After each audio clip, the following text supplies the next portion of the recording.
Imagine you are a mid-level corporate executive. Okay. It is December of 1999. Right. The Y2K panic is at an absolute fever pitch. IT departments are just, sweating through their dress Must be shirts, absolutely terrified. terrified. They think the global financial infrastructure is going to collapse in 3 weeks. Yeah. And yet, amidst all of this high-stakes anxiety, 900 times every single second, grown adults in cubicles across the world are willfully risking their entire corporate network infrastructure. Just completely ignoring the risks. Exactly. Just to watch a pixelated Santa Claus hurl a 16-pound bowling ball at a flatulent elf. It is wild when you frame it like that. It's insane. Yeah. So today we are answering one deceptively simple question, which is just why? Why indeed?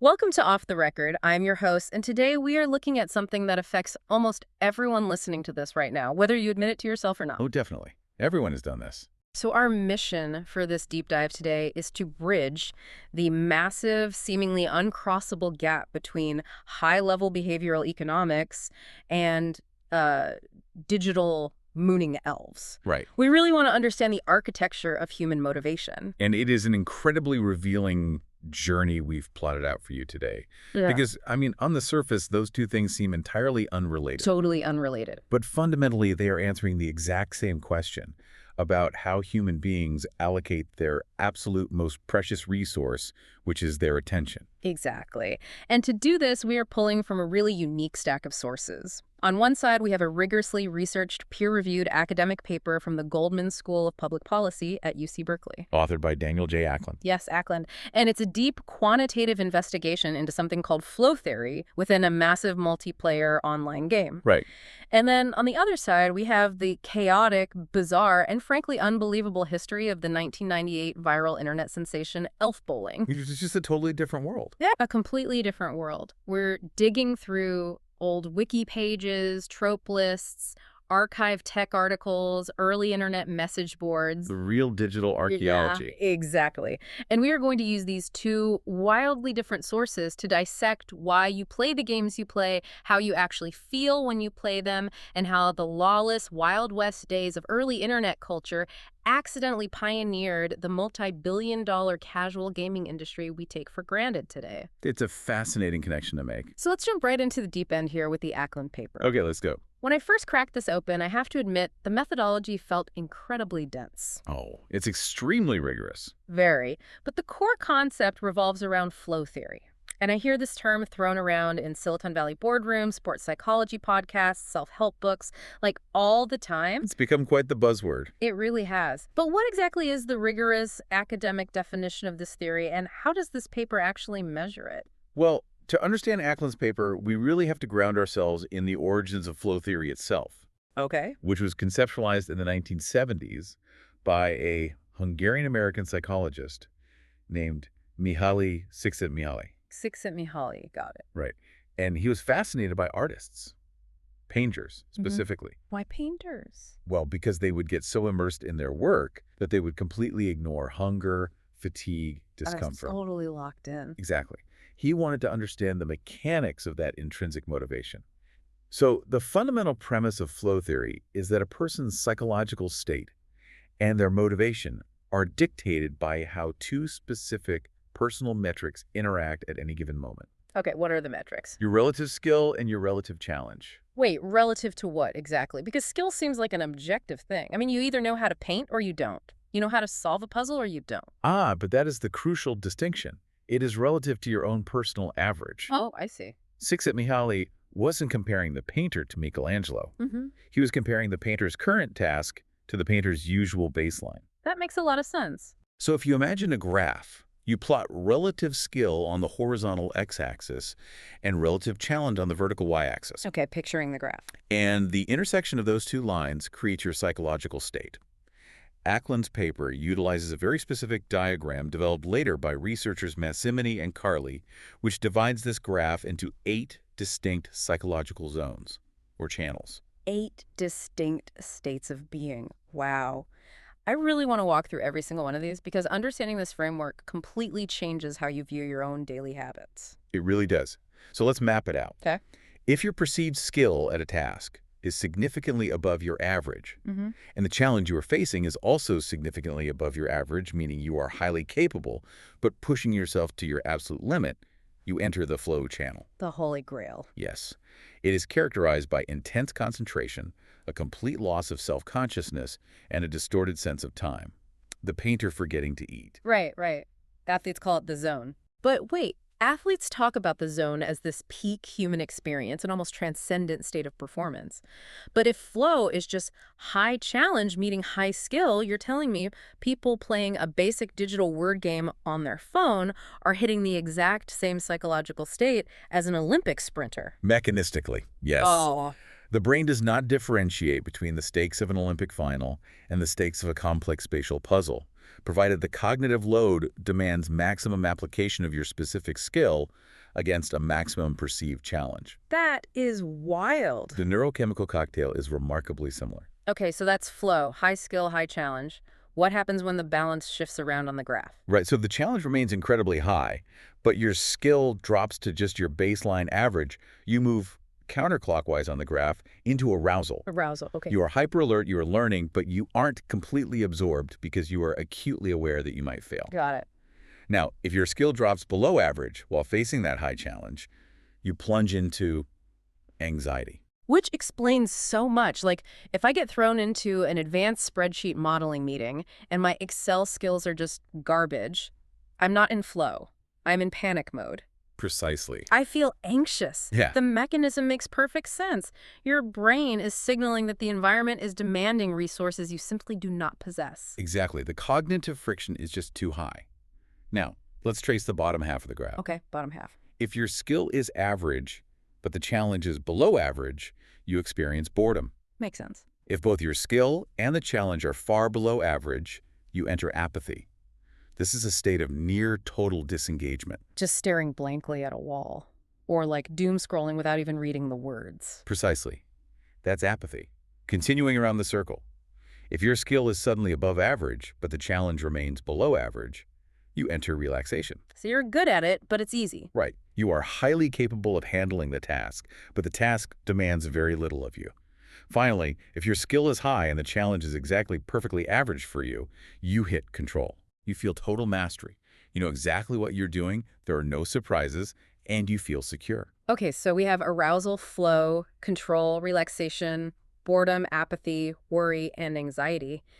This entire framework is fascinating, but here's where I started highlighting the Ackland paper furiously. Oh, the findings. Yes, because the traditional assumption across consumer psychology, game design, even modern workplace management is that flow is the ultimate goal. That is the consensus, yes. Every app developer, every manager, every teacher is supposedly trying to design an experience that puts you into flow.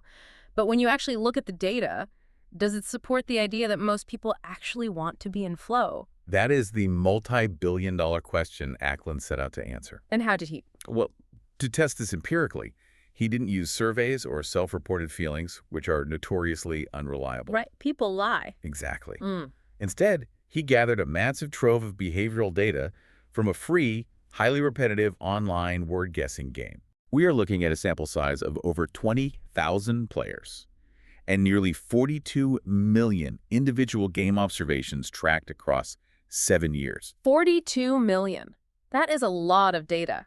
Let's paint a picture of this game for you, the listener, because the mechanics are vital to understanding the psychology here. Very much so. You log into a server, you choose either a 4x4 or a 5x5 grid of random letters. Essentially, a digital bobble board. Right. You have exactly 3 minutes to trace as many contiguous words as you possibly can. That's it. It is incredibly simple, but incredibly fast-paced. And the crucial feedback mechanism is what happens at the end of those 3 minutes. Because it's not just a score. No, you don't just see your raw score. Yeah. A raw score is meaningless because some random boards might mathematically contain 500 possible words, while others might only contain 50. True. Therefore, the game shows you your rank against all the other human players who are playing that exact same board simultaneously. The paper points out that this ranking system is everything. It is the sole driver of the player's psychological state. Players base their feelings of success purely on their percentile rank compared to the immediate competition. Exactly. And this is how Ackland mapped the massive dataset to the 8 channels of flow theory. How did he do it? He measured every player's skill as the proportion of total possible points they earned on a specific board. Then, he measured the challenge by looking at the average skill of the other players in that specific 3-minute round. Oh, that's clever. By doing this dynamically, minute by minute, he could plot exactly which of the 8 psychological channels a player was occupying during any given game. He effectively mapped 42 million moments of human psychology onto a graph. Yes, and more importantly, he observed what those players did next. Right. Did they keep playing? Did they immediately play another round, or did they log off? Right. By tracking which specific psychological channel made a player most likely to continue playing, he could determine their core motivational type. Okay, so If you are most likely to click play again when you are in the boredom channel, you are classified as a boredom type. and the findings, I mean, they completely shatter the standard Silicon Valley narrative about intrinsic motivation. They absolutely do. Because if flow is the ultimate intrinsic motivator, as half a century of literature suggests, you would expect the vast majority of retained players to be flow types. Naturally. But the data revealed the exact opposite. Flow types are actually among the rarest in the ecosystem. Making up only 12.6% of the retained player base. Right. Wait, only 12.6%. So who makes up the rest? I know worry and anxiety are at the absolute bottom, 2.7% and 4.4% respectively, because obviously human beings do not proactively seek out a recreational word puzzle to feel crippling anxiety. Obviously not. But what are the dominant states? The most common motivational types are astonishing. Boredom types make up the largest plurality at 22.7% of players. Relaxation types follow closely at 22%. And control types represent 20%. I just need the listener to let that sink in for a second. Think about your own habits. Nearly 65% of the people returning to this game day after day, year after year, are actively motivated by states of boredom, relaxation, or mere control. It's remarkable. They are deliberately seeking out digital environments where the challenge is either distinctly average or noticeably below average. They do not want to be challenged. They do not want the flow state. They want cognitive ease. It is a profound revelation about leisure time. We assume leisure is about engagement, but often it is about the active reduction of cognitive friction. Right. But what is perhaps even more counterintuitive is the behavioral data on the flow types themselves. Oh, this part, yes. You would logically assume that the people relentlessly seeking that intense, high-challenge, high-skill equilibrium would be the absolute best players in the game. You assume they are the grandmasters. That's exactly what I assumed. Right. If you want a high challenge, you must be a high performer. But the data shows they are terrible at the game. Truly terrible. This completely blew my mind. Flow types actually possess the lowest lifetime average skill of almost any group. On average, they only manage to earn 27.6% of the possible points on any given board. They are objectively bad at finding words. Yet, the data shows their behavior is highly strategic. Yeah. Despite their low scale, they deliberately choose to log in and play at times when the aggregate competition is at its fiercest. Why? They actively seek out players who are statistically better than them, usually by about 2 full percentage points. But why? If they are bad at the game, why do they want to get crushed by better players? Because it is the only way they can mathematically reach the flow channel. Oh. Remember the axis. Flow requires a challenge that is significantly above your average. If your baseline skill is incredibly low, the only way to feel that intense psychological immersion is to artificially inflate the challenge by finding brutal competition. They are essentially engineering an environment where they have to struggle just to feel absorbed. They are gluttons for punishment. They are purposefully walking into an arena where they know they will lose just to achieve the neurochemical hit of intense concentration. Exactly. But because they achieve this flow state, because they successfully trigger that loss of self-consciousness and time distortion, they run into a highly specific, very modern behavioral crisis. The complete collapse of self-control. Yes. The concept of commitment devices. I am obsessed with this part of the study. Let's explain what these devices are. Well, the word game developers clearly recognized that their product was highly addictive, so they built in 2 voluntary self-control mechanisms. Okay. The first is an ex-ante device. When you log in, before you even see a board, a dialog box allows you to set a hard limit. You can tell the system, only let me play 10 games and then lock my account out for an hour. It is the digital equivalent of giving your bartender your car keys before you order your first drink. You are making a rational decision about your future irrationality. Precisely. And the second is an in-game device. Between 3-minute rounds, there is a button you can click that effectively says, let me play just one more round and then immediately lock me out. It is the ultimate test of metacognition. You have to recognize that you are trapped in a loop and beg the machine to save you from yourself. And Ackland found that flow types are the most likely group by a massive margin at 42.1% to utilize these self-control devices. Why do you think that is? Well, Because flow is dangerous. If flow is defined by a loss of self-awareness and a distortion of time, then the flow types literally cannot perceive that they have been playing a 4x4 word grid for 6 hours. Right. They need a technological intervention because their psychological state has overridden their executive function. That is the exact mechanism. Yeah. They are seeking a state that inherently impairs their ability to stop seeking it. And if we zoom out from this one specific word game, the macroeconomic implications of this behavior are just staggering. Unbelievable numbers. Ackland extrapolates these findings to the broader economy. He notes that in 2019, approximately 163 million adults in the United States played some form of computer or video game. Wow. The average playtime was 6.75 hours a week per person. In aggregate, you were looking at roughly 57 billion hours played over a single year. 57 billion hours. That number is almost too large to conceptualize. Let's contextualize it monetarily. If you value those 57 billion hours at the median hourly wage in the United States, you are looking at approximately $1.1 trillion worth of time. Good Lord. That is roughly 5% of the entire United States gross domestic product. 5% of GDP. 5% of the entire economic output of the nation is just flowing into digital word grids, matching colored candies, and shooting zombies. Yes. And the critical insight Ackland provides is that not all of those hours are strictly voluntary in a rational sense. He notes that roughly 15% of the player base uses these commitment devices. Right, which proves mathematically that they are playing more than they actually want to. They are acting against their own stated preferences. They are experiencing what economists call lost welfare. The paper calculates that this excess unwanted playtime, the time spent trapped in a loop against one's own desires, could amount to 560 million hours a year. That represents nearly $11 billion in lost welfare annually. That is an astonishing misallocation of human capital. $11 billion vanishing into the ether purely because our neurology gets hijacked by minute psychological feedback loops. It is a sobering reality of the modern attention economy. It really is. And, we are about to transition into dissecting the other player types. And honestly, staring at these macroeconomic numbers makes me feel a little too rigid. I understand. I don't really want to be completely sober while we dissect billions of dollars of lost human potential. So I actually brought that Kentucky bourbon you like. Oh, that is an excellent choice. Just a small splash for me, please. We still have a lot of ground to cover. Of course, of course. Just a polite pour. Cheers. Yes. Okay. So the flow types are the ones losing their minds, losing track of time, and begging the game to lock them out. But if they are only 12.6% of the base, and they eventually lock themselves out, who is actually sustaining the ecosystem? Right. Who's paying the bills? Yeah, who is the demographic keeping the lights on at the servers for 7 years?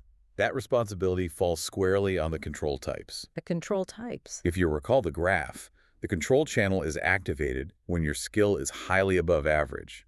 But the challenge presented is perfectly, exactly average. You feel mastery. You aren't being pushed to the brink of failure, but you aren't bored either. You're just highly competent. These are the marathoners of the digital world.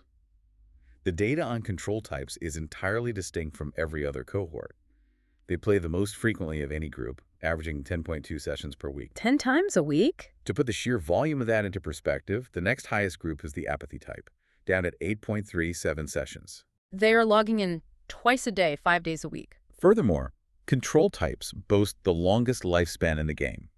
On average, a control type player keeps returning to this exact same, unchanging 3-minute word game for 243.3 weeks. Wait, 243 weeks? Yes. That is over 4.5 years. It is. 4.5 years of staring at a 4x4 grid of letters 10 times a week. Yeah.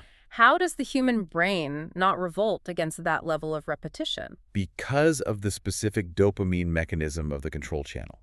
I think you need a metaphor here to truly grasp it. Please. Imagine you were walking up a staircase in your childhood home in the pitch dark. Okay. You don't need to turn the light on. You know exactly how high each step is, you know exactly when the landing approaches, and you know exactly how many steps are left. Right, muscle memory. It is not the thrilling activity. It doesn't put you in flow. Yeah. But your brain loves it. Mm, Your brain deeply craves the predictable certainty of where your foot is going to land. that is a brilliant analogy. Walking up the stairs in the dark, it's the comfort of competence. Exactly. And the data backs that up because Ackland notes that control types are the only motivational type that actually increases how frequently they play over the course of their multi-year lifespan. They do. Everyone else eventually burns out. Flow types get exhausted. Boredom types eventually get, well, too bored. But control types just keep accelerating because the game has become a perfectly reliable, perfectly predictable dopamine dispenser. It is the psychological equivalent of a warm blanket. Mm-hmm. But while the control types are the backbone of the game's economy, I know there is another group in this data that you find significantly more compelling. Oh, compelling doesn't even cover it. I'm completely fixated on them. I honestly feel a deep, strange, almost spiritual kinship with the apathy type. I noticed that in your notes. They are my people. They're arguably the most paradoxical, counterintuitive group identified in the entire study. They really are. Okay, let's break them down. They only make up 6.4% of the player base. The textbook, Csikszentmihalyi definition of the apathy channel is low skill meeting low challenge. It's a state of uselessness. But Ackland found something totally different in the actual behavioral data for this specific group, didn't he? He did. The apathy types in this specific word game are actually highly skilled. Statistically, they earn nearly 30% of the possible points on a board, which places them among the absolute best, most capable players in the entire ecosystem. They are elite. They are the grandmasters we thought the flow types were. But what do they do with that elite skill? Do they seek out grandmaster tournaments? Do they try to push the boundaries of human word-finding capability? Not at all. They deliberately and systematically seek out the lowest possible challenges. Yes. They purposefully log in when they know the competition is at its absolute weakest. They want to face players who are statistically terrible at the game. And because of this bizarre combination of elite skill and sub-basement challenge, they achieve the highest average percentile rank of any player type. They just dominate the weak. And their playing habits reflect a very specific lifestyle integration. While the flow types and the control types are much more likely to play during the middle of the workday, perhaps seeking a burst of high-energy mental engagement or a feeling of mastery during stressful office hours, apathy types play overwhelmingly on work nights. Sunday through Thursday evenings. The data paints such a vivid human picture here. Imagine this person. You are highly competent. You are probably very good at your job. You spend 8 to 10 hours a day solving complex problems, navigating office politics, and functioning at a high cognitive level. But when you get home, when that workday is over, you do not want to be challenged anymore. You just want an easy win. You want absolute zero mental friction. It is a deliberate downregulation of cognitive load. It's like, imagine someone who has a Netflix queue packed with critically acclaimed, complex, heavy prestige dramas, documentaries about war, dense foreign films. Sure. But instead of starting one of those masterpieces, they just lie on the couch and rewatch season 4 of The Office for the 14th time. It is high competence meeting a desperate desire for zero mental friction. The brain is saying, I am capable of understanding complex narratives, but tonight, I just want to know exactly what Michael Scott is going to say before he says it. That is exactly the mechanism. It is the active pursuit of a low-energy psychological state. It is highly regular, routine comfort masquerading as a game. And the absolute best part about the apathy type, they almost never use the self-control devices. Very true. Only 20.8% of apathy types ever touch the commitment limits. They don't need to limit themselves because they aren't losing their sense of self in a flow state. They know exactly what time it is. They are entirely in control of their own apathy. I respect it so much. It fundamentally subverts what we typically consider gaming. We view games as a challenge to be overcome.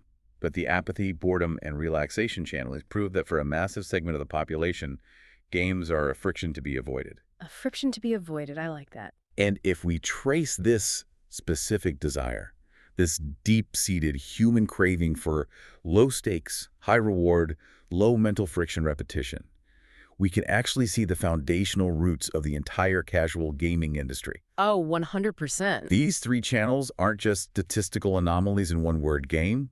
They are the architectural blueprint for a multi-billion-dollar mobile market. But to truly understand how that market exploded into existence, we have to leave the rigorous behavioral economics of UC Berkeley behind and travel back to the late 90s. Oh, the The nice. absolute dawn of the casual digital distraction. Oh, yes. The era of dial-up modems shrieking in the night, beige computer towers the size of mini fridges, and absolute unmitigated digital lawlessness. I'm just going to top off our glasses here. Oh, Because okay. to properly discuss 1999 internet culture requires a certain relaxation of the academic faculty. Just a little more. Thank you. Yeah, the internet landscape of the late 90s was entirely alien compared to the walled gardens we inhabit today. It was the Wild West, but honestly, Wild West is a cliche. It was more like an unsupervised sandbox built on top of a live minefield. Uh-huh. That's fairly accurate. And out of that beautiful, chaotic wilderness emerged a phenomenon that perfectly encapsulated everything we just analyzed regarding the relaxation and boredom zones. A piece of software that cost a mere $70,000 to produce and ended up installed on literally millions of highly secure corporate hard drives across the globe. Yes. We are, of course, talking about the 1998 masterpiece, Elf Bowling. Elf bowling. It is incredibly difficult to overstate to a modern audience just how ubiquitous this game was during the holiday season of 1999. I remember it viscerally. I was in middle school, and everyone's dad was forwarding it to them, everyone's uncle. It was created by a very small creative agency in Dallas called Envision Design. Founded by Mike Bilensky, with Dan Ferguson and Dax Davis as the primary design partners. Right, and the thing that is so incredibly funny to me about this origin story is that they didn't even set out to make a hit video game. No, their intentions were entirely corporate. It was designed purely as B2B content marketing. Right. It was a glorified interactive business card. They were a fledgling web design company trying to get corporate leads to build e-commerce sites. They didn't have the budget to buy traditional banner ads on Yahoo or Alta Vista, so they thought, let's just make a goofy little Flash-style game, slap our Envision logo right in the middle of the menu screen, and see if people email it to each other. And their distribution model, or lack thereof, is what truly marks this as a relic of a bygone technological era. Oh, man. Today, a casual game like this would be a web-based HTML5 app, or a highly regulated mobile download from the Apple App Store, subject to security reviews and sandboxing. But in 1998 and 99, In 99, people were literally just emailing a raw, unencrypted 1 megabyte .exe executable file to each other, just straight into their Microsoft Outlook inboxes. it's terrifying in retrospect. Hey, Brenda, in accounting, check out this hilarious file called elfbowl.exe. Just double-click it on your networked work computer. It'll be great. It is absolute insanity looking back on it. It's the equivalent of finding a random syringe on the subway and saying, hey, let's inject this and see if it's a vaccine. It was a massive, unprecedented security vulnerability. A raw executable file has direct access to the operating system's registry and file system, but people executed it anyway in astounding record-breaking numbers. Astounding numbers. According to a Scripps Newswire article from December 1999, at its absolute peak virality, Elf Bowling was being downloaded or forwarded 900 times every single second. 900 times a second. Think about the bandwidth that was consuming on 56K modems. For a game where the entire premise is that you play as Santa Claus, who is violently angry at his unionizing elves and uses them as literal bowling pins. And if we look at the gameplay loop of Elf Bowling through the highly analytical lens of Ackland's flow theory paper, we realize that it is an absolute masterclass in triggering the relaxation and boredom channels. It is the Mona Lisa of the boredom channel. It demands almost zero actual mechanical skill. There is no complex strategy. You just watch a power meter slide back and forth, hit the spacebar to lock in your aim, hit it again to set the power, and then just watch the 2D physics happen. That's all it takes. It's pure, unadulterated, low stakes, cause and effect with an immediate, hilarious visual payoff. The premise itself relies heavily on inherent, mildly transgressive comedy. The elves go on strike on Christmas Eve, demanding better wages, and Santa's immediate management response is to grab a heavy bowling ball and hurl it at their bodies. And the elves. The sheer amount of personality they packed into a 1 megabyte file is staggering. They just stand there at the end of the lane holding these little picket signs that say Santa sucks with an X, because it was the late 90s and everything had to be spelled with an X to be edgy. Right, the aesthetic of the time. They taunt you constantly in these high-pitched, digitized voices. If you miss your shot, they literally turn around, drop their little green pants, and moon Santa while screaming, "Who's your daddy?" That's very silly. It is so unbelievably juvenile, and yet it is the exact, perfect psychological release valve for a stressed, bored office worker on a Tuesday afternoon. It also featured some very peculiar design choices that, in modern game design, we might classify as fake difficulty or artificial variance. Oh, like what? For instance, Ah, occasionally the elf standing at the very front of the pin formation, the head pin will just randomly, without any telegraphing, step slightly to the side right before the ball makes impact. yes. The sidestepping elf. I hated him. You could have the most mechanically perfect, mathematically guaranteed strike rolling down the lane, and this little jerk just shuffles 1 pixel to the left, and suddenly you only get a 7-10 split. It makes getting a perfect 300 score statistically almost impossible. It does. But here's the genius of it, and tying it back to flow theory, you don't even care. Because the point of the game isn't mastery. The point isn't control or flow. By introducing this random, unavoidable failure state, the game actually removes the stressful burden of perfection. If the game randomly robs you, your brain is released from the obligation of trying to be perfect. The fake difficulty is actually a psychological relief valve for the apathy gamer. That is a remarkably astute synthesis of the mechanics and the psychology.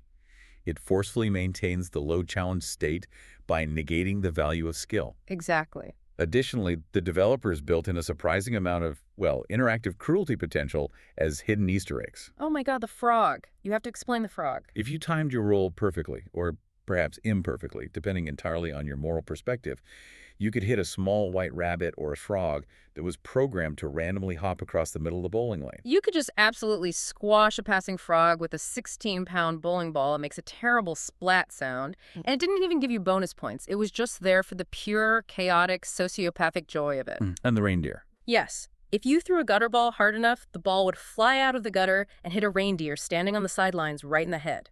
The reindeer would collapse.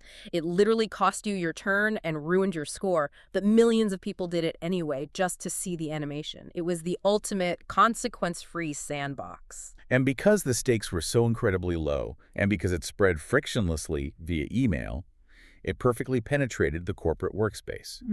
It provided that exact, specific, low-energy distraction that apathy and boredom types crave during their cognitive downtime. Exactly. And this is where the story takes a dark turn. Because it spread through email, the very mechanism that made it a viral, world-dominating sensation almost completely destroyed the company.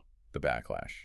Let's pour one more splash here, Yeah. because the story of the elf bowling backlash is honestly a profound tragedy. It is a tragedy of the digital age. I'm not sure tragedy is the appropriate academic classification, but it is certainly a prime example of early internet misinformation cascades. It was fake news. It was fake news a decade before we even had the terminology for fake news. Okay, so let's set the scene. Imagine it is mid-December 1999. Right. The entire world is already paralyzed by the fear of Y2K. Furthermore, the Melissa virus, a macrovirus that spread through email attachments, had just caused an estimated $80 million in damages earlier that same year. People are suddenly, violently realizing that email attachments can actually destroy their hard drives. The socio-technical environment was incredibly ripe for panic. The public lacked technical literacy, but possessed a high degree of technological anxiety. Exactly, it's a powder keg. And suddenly, this massive all-caps email hoax starts circulating globally. It's said, and I quote from the archives, "If you have received Elf Bowling or Frogapult games, they must be deleted before Christmas Day. They contain viruses that are set to go off on Christmas Day and will delete your hard drive." Frogapult being another casual physics-based game developed by Envision where the player uses a catapult to launch frogs at various targets. Right. And this warning email goes everywhere. It spreads virally, faster than the game itself. Suddenly, Mike Belinsky and the small team at Envision in Dallas are getting bombarded with angry emails and phone calls. Complete chaos for them. Major newspapers start writing about it. The Philadelphia Inquirer publishes this huge, fear-mongering piece claiming the game is a massive privacy violation.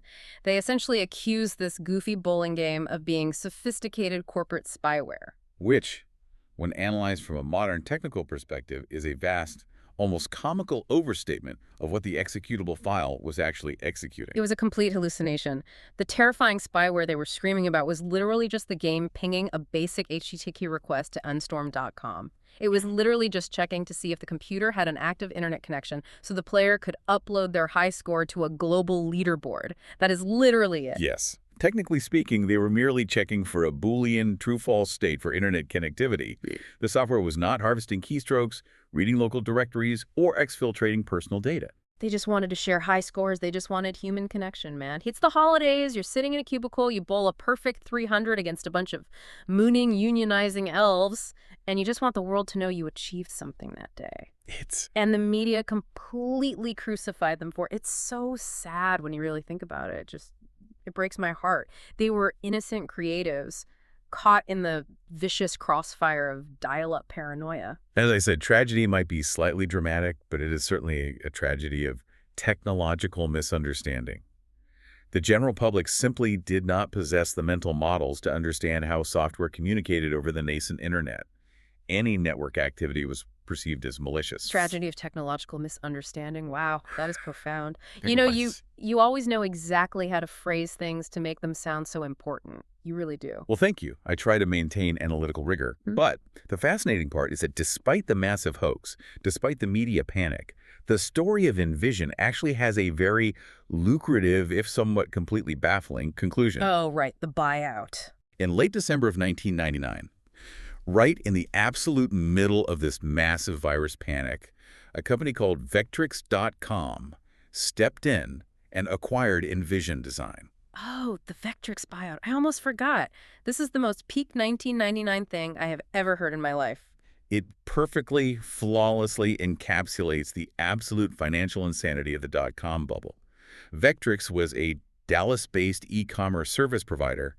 They bought Envision in an all-stock deal. Crazy. They didn't care about the virus hoax, and they certainly didn't care about the revenue from Elf Bowling because the game didn't generate a single cent of direct revenue. It was freeware. Right. Envision as a company had only generated about $2.6 million that entire year, and that was entirely from their traditional web design consulting services. So why on earth did they buy them? What was the value proposition? Eyeballs. Raw attention. In an interview, Belinsky explicitly compared their buyout strategy to Excite at Home purchasing Blue Mountain Arts, an electronic greeting card company, for $780 million. $780 million for digital e-cards that your grandmother sends you with MIDI music playing in the background? Yes. The corporate valuations of that era were completely detached from traditional financial fundamentals or revenue multiples. Vectrix saw that Envision had somehow organically signed up 800,000 registered users in just 3 weeks, purely off the viral momentum of Elf Bowling. Wow. They bought the entire company simply for the brand awareness and the sheer volume of web traffic. Yeah. It was the absolute zenith of capture the audience now, figure out how to monetize them later philosophy. It is beautiful. It is just a beautiful, pure moment in American economic history. They sit down, they make a game where you hit little green elves in the groin with a heavy ball. The entire world panics that it is cyber weapons set to destroy the economy on Christmas Day, and then they immediately get bought out by a corporate e-commerce giant for millions in stock. God bless America. It is a distinctly, almost aggressively, American business success story. But of course, the corporate acquisition did not stop the development of the intellectual property. In fact, the infusion of capital only accelerated the franchise. Oh, it escalated. It escalated so hard. It became the Elf cinematic universe. I need a refill. Hold your glass out. Come on, don't leave me hanging. Oh, carefully. That is quite a generous pour. All right.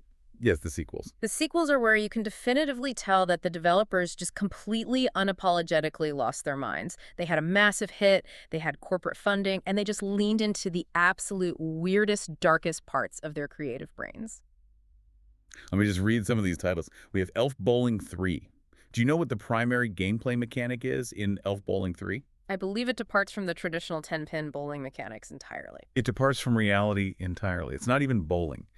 You use Mrs. Kringle's giant pink brassiere as a massive slingshot to launch the elves across a frozen tundra at icebound targets. A bra. Very, very strange. And while you're doing this, actual polar bears just casually walk across the screen, grab your elves, and eat them. The video game cruelty potential we discussed earlier remained a core design pillar of the franchise. And then it just keeps going. The tiles get more unhinged. Super elf bowling, botch style, elf bowling 6, air biscuits. Wait, air biscuits. Let me explain this. You throw an elf over a massive snow mound, and you have to keep him airborne for as long as possible using fart power. Fart power. In a commercially released video game, you hit a button and the elf passes gas to gain altitude.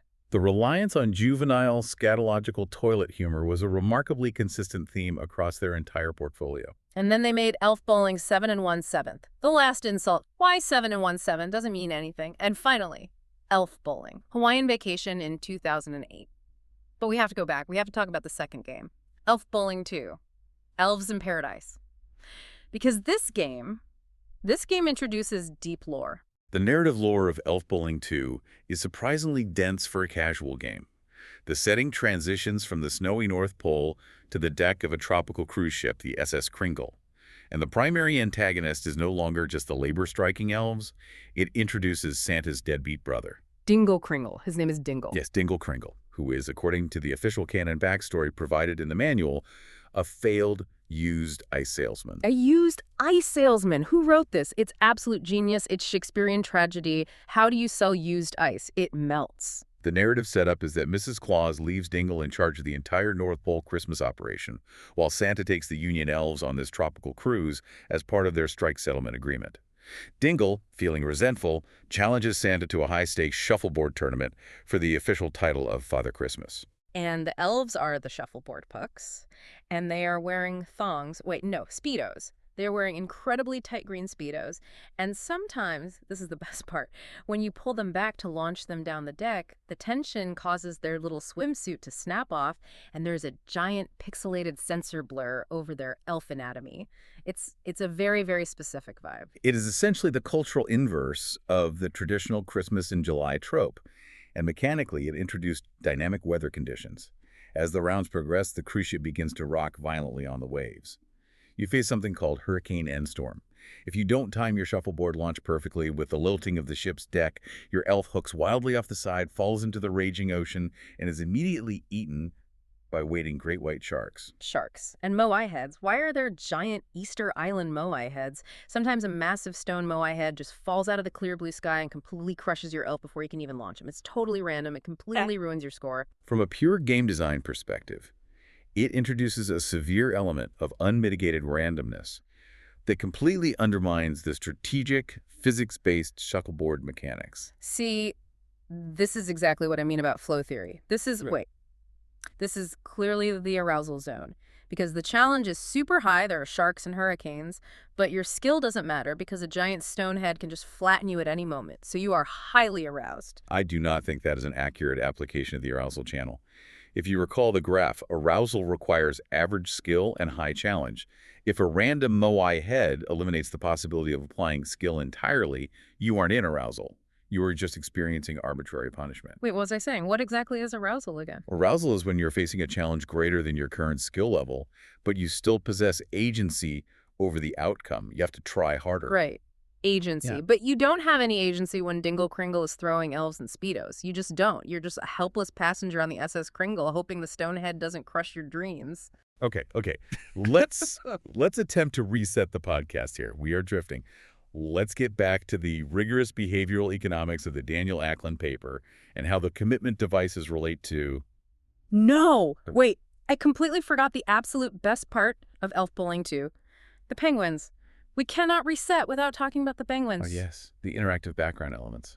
The penguins! If you are waiting for the boat to stop rocking from the hurricane, you get bored, right? So you can just move your computer mouse over to this random glacier floating in the background and start shooting penguins for 5 points each. They try to fly away holding little colored balloons, and you just snipe them out of the sky.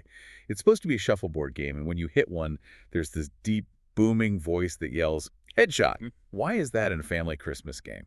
It does seem completely disconnected from the core gameplay loop. It is a pacing disaster that breaks the narrative immersion. It's beautiful, unpredictable Chaos, that's what it is.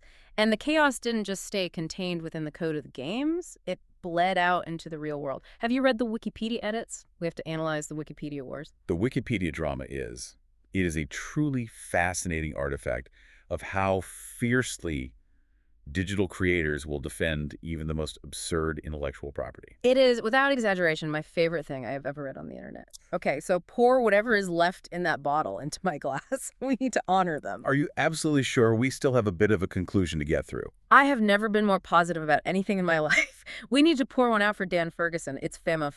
Very well. So, Okay. it's extensively documented by the archivist site VGFacts. The official Wikipedia page for the Elf bowling franchise became the site of a bizarre, highly unprofessional, and very public edit war. Dan Ferguson, one of the original founding creators of the game, literally made a Wikipedia account called It's a Ferg, and he just went onto the public Wikipedia page and started writing all this incredibly biased, self-aggrandizing history about his own involvement with the franchise. He tried to build this massive historical legacy for his little web design company. But then, a man named Matthew Lichtenwalter, who had formally purchased the intellectual property rights to Elf Bowling in 2001, discovered these unauthorized edits. And he completely loses his mind. Okay, context. In 2005, a company called Black Lantern Software ported the original Elf Bowling 1 and 2 to the Nintendo DS and Game Boy Advance. By all critical accounts, these console ports were absolute garbage. They were universally panned by reviewers. And Lichtenwalter goes onto Wikipedia under his actual real name and writes this massive, signed, emotionally charged diatribe claiming the games were unauthorized. He actually claimed on the wiki page that he created the series after he bought it, which is chronologically and historically impossible. But his exact quote on the Wikipedia revision history is remarkable. He wrote, "The DS and GBA versions were not approved or authorized by Enstorm and were extremely poor copies of the code and art by original creators Ferguson and Belinsky." He's defending them. The guy who bought it is defending the pixelated glory of the mooning elves against the Nintendo DS port. Read the rest of it. The last part is the absolute best piece of text ever written. He continues, "Myself, along with millions of fans all over the world, loved the original artwork of Ferguson in all its pixelized glory, and this unauthorized release caused severe harm to the brand that took several years to recover from." And he misspelled severe, S-E-V-E-R. Severe harm to the brand. The brand. The brand is literally farting elves, squashed frogs, and Mrs. Crinkle's pink bra. How do you possibly cause harm to that brand? It is bulletproof. It is already residing at the absolute deepest bottom of the cultural barrel, and he is defending its artistic integrity like it's the Mona Lisa. I love him so much. I love Matthew Lichtenwalter. He is an internet hero. It is tragically beautiful in a very specific way. The intense, unironic, emotional investment in something so fundamentally trivial. It really highlights how deeply human beings attach meaning and identity to their creations, regardless of the objective, cultural, or critical value of those creations. You are so incredibly smart. That is exactly it. We attach meaning, just like the apathy gamers attaching deep psychological meaning to a basic 4x4 word grid on a Tuesday night. It all connects. It is a unified theory of human existence. We just want to care about something. But if we are truly discussing the absolute zenith of this franchise's cultural output and its emotional legacy, we simply cannot ignore the 2007 cinematic adaptation. Oh my God, the movie. The movie. I can't even process the movie. Elf Bowling the Movie, The Great North Pole Elf Strike. It was directed by Dave Kim, and it is officially listed as a Fijian-American-South Korean CGI co-production. Just that sentence alone. Say it again. A Fijian-American South Korean CGI project based on a 1999 email virus hoax about bowling elves.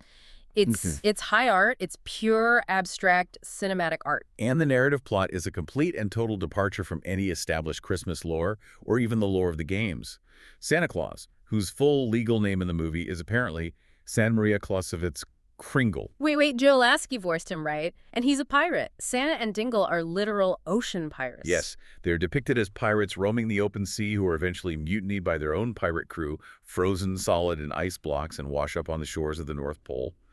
There, the elves, who are apparently starving and eating their own wooden toys to survive, recognize Santa as the prophesied white beard of legend. They are eating their own toys. It's a survival thriller.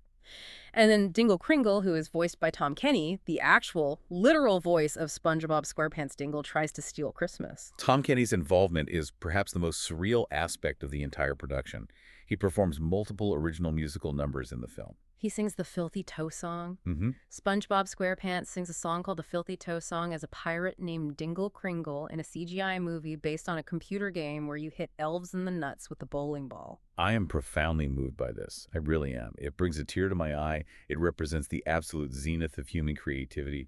It proves mathematically that there are no rules in society. None. You can just make whatever bizarre thing you want, and if you believe in it enough and you care enough, someone will animate it for you in Fiji. It certainly challenges traditional academic aesthetic evaluations. I mean, the film holds a 2.1 rating out of 10 on IMDb, which is a staggering statistical achievement and failure. But it exists. It is a permanent, undeniable artifact of our digital cultural history. We've done it. We have actually done it. We have uncovered the ultimate unified theory of behavioral economics, psychology, and holiday bowling games. It's just people wanting to feel something in the dark. Flow theory, apathy gamers, pirate Santas, 5% of the GDP. It is all just a spectrum of human desire navigating friction. You are the absolute best co-host in the world. What? Seriously, I mean it. Your brain is like this beautiful, highly functioning, perfectly organized filing cabinet. I just love talking to you so much. And I deeply, genuinely appreciate your enthusiasm. You bring an emotional resonance and a human joy to this data that I could simply never achieve on my own. We make such a great team. Yeah. Okay, we should probably wrap this up before I start openly weeping about the sinking of the SS Kringle. That might be a very wise editorial decision. Yeah. Okay, so trying to pull all of this together, how do flow theory and elf bowling intersect? I think the grand conclusion here is that human beings are fundamentally wonderfully absurd. We just want to be entertained. We want to feel engaged on our own terms, whether that means mastering a 4x4 word grid until our eyes bleed and the machine has to lock us out, or just watching a pixelated elf get squashed by a moai head while we ignore an incredibly important Excel spreadsheet at work. We just want to escape the rational, mechanical machine of productivity for a few minutes. That is a very poetic, very human summation of the data. And it brings me to a final, somewhat provocative thought for you, the listener, to mull over. Something that connects the rigorous behavioral data of Daniel Ackland directly to the chaotic history of envisioned design. Lay it on them. Give them the profound wisdom. If an entire generation of supposedly rational, utility-maximizing office workers were willing to risk their entire corporate networks, defying terrified IT departments and global virus panics, all just to experience the sheer low-friction joy of dropping a bowling ball on a virtual elf's foot. What does that say about our modern, deep-seated desperation for spontaneous, chaotic joy in the absolute middle of the sterile workday? Oh, wow. That is so incredibly true. We just want the chaos. We crave the chaos. We truly do. Thank you so much for being here with us. We love you guys so much. Stay chaotic out there. Keep bowling. We will see you next time. Goodbye. Goodbye, everyone. Take care of yourselves.